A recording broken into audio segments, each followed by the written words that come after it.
புண்ணிய புதன் அழகு தமிழ் கவிதை கழகத்தின் காலை வணக்கம் உங்கள் அனைவருக்கும். என் உறவுகளே, மீண்டும் மீண்டும் ஒரு பதிவை நோக்கி பயணம் செய்கின்றது அழகு தமிழ் கவிதை கழகம் என்றால் அது இயற்கை சார்ந்த பதிவாக இருக்க வேண்டும். இந்த பதிவின் மூலம் யாவர் மனதிற்குள்ளும் சிறிதேனும் நல் வழிபடுத்தும் நிலை வேண்டும் என்பதற்காக தான்.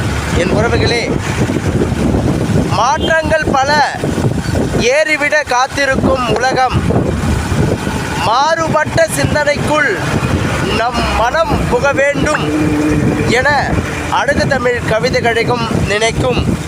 எப்பொழுதும் இயற்கை சார்ந்த வாழ்க்கையோடு உங்கள் வாழ்க்கையை தேர்ந்தெடுத்து கொள்ளுங்கள் என்று சொல்வதை போல் அனுதினமும் ஒரு பதிவு ஆக்கப்பூர்வமாக உங்களுக்குள் இருக்க வேண்டும் என்பதற்காக அழகு தமிழ் கவிதை கழகம் இன்றளவும் பதிவு செய்து கொண்டிருக்கின்றது.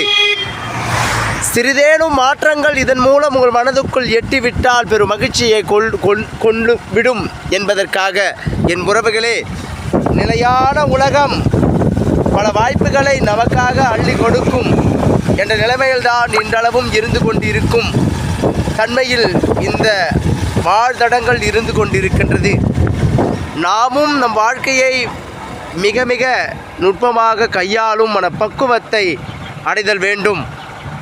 ஒரு நிலை போல் ஒரு நிலை இருக்காது. சூழ்நிலைகள் சட்டென்று வாழ்நிலைகளோடு சேர்த்து மாற நேரிடும்.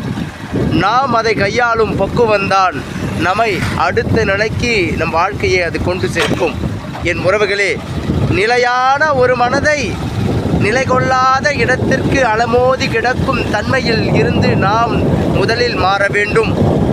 எப்பொழுதும் நம் மனதை லேசாகவும் பதமாகவும் இதமாகவும் மாற்றிக்கொள்ளும் இயற்கை காட்சிகளை உங்கள் கண்களுக்கு படம் காட்டும் முறையை கற்றுக்கொண்டால் இந்த வாழ்க்கை எப்பொழுதும் உங்களுக்கு வெறும் வரமாகவே மாறிவிடும். என் உறவுகளே, இனிதானது என்றால் நம் வாழ்க்கை, இதமானது என்றால் நம் மனது.